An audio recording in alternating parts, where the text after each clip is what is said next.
નમસ્કાર દર્શક મિત્રો, આપ જોઈ રહ્યા છો YNN ન્યૂઝ. હવે જોઈએ અગત્યના સમાચાર.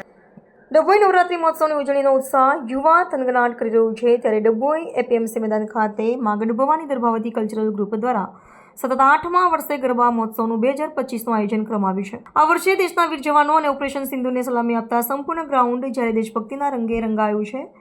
આયોજકો દ્વારા તિરંગા થીમ ઉપર ગ્રાઉન્ડને શણગારવામાં આવ્યું હતું, ત્યારે ધારાસભ્ય શૈલેષભાઈ મહેતા તેમજ વલ્લભાચાર્ય પરમ પૂજ્ય ગોસ્વામી 108 વ્રજરાજ કુપાર મહોદય અને ડભોઈ નીલકંઠ પાર્કના સ્વામિનારાયણ મંદિરના મહંત પૂજ્ય પુરાણી સ્વામીના હસ્તે દીપ પ્રાગટ્ય કરી ગરબા મહોત્સવનો પ્રારંભ કરાયો હતો. સાથે સાથે માધ્ય શક્તિની આરતી કરી ગરબા આયોજકોને અને ખેલૈયાઓ મન મૂકીને ગરબાની રમઝટ બોલાવવામાં આહવાન કર્યું હતું.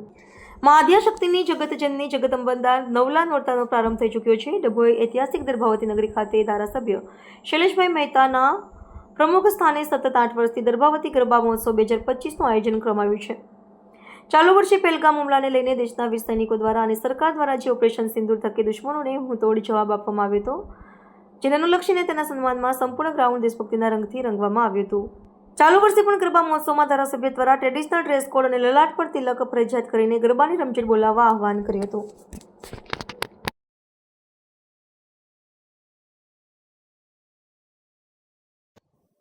આઠ વર્ષથી અહીંયાના કલ્ચરલ એસોસિએશનના તત્વાવધાનમાં લોકલાડીલા ધારાસભ્ય શૈલેષભાઈ મહેતાના નેતૃત્વમાં જે ગરબા મહોત્સવનું અહીંયા આયોજન કરવામાં આવે છે,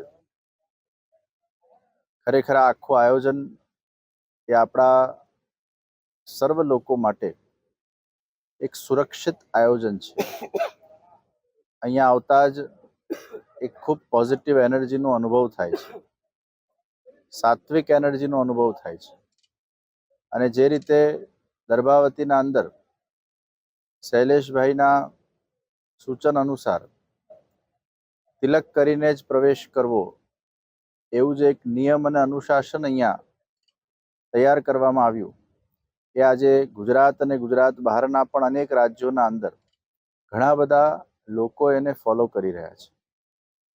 આ પ્રસંગે જે શૈલેષભાઈએ હમણાં વાત કરી થોડાક સમય પહેલા કે દર્ભાવતીની અહીંયાની નગરપાલિકાને સરકાર દ્વારા એક ખૂબ મોટી રાશિ આપવામાં આવી, જેનાથી આગળ જતા દર્ભાવતીનો વિકાસ પણ થશે. દર્ભાવતીના વિકાસ માટે શૈલેષભાઈ ખૂબ જ પરિશ્રમ કરી રહ્યા છે, ત્યારે મને વિશ્વાસ છે આવનાર વર્ષોના અંદર દર્ભાવતી ગામ એ ખૂબ વિકાસશીલ ગામ બનશે. અહીંયાના લોકો વધુ સુખી બનશે, અહીંયાના લોકો વધુ સુરક્ષિત બનશે, એવો મને વિશ્વાસ છે. કલ્ચરલ એસોસિએશનના બધી જ આખી ટીમને, શૈલેષભાઈને, સર્વને ખૂબ ખૂબ શુભેચ્છાઓ, ખૂબ ખૂબ મંગલ આશીષ. Shubham ભવતુ. Subscribe now and press the bell icon. Never miss an update.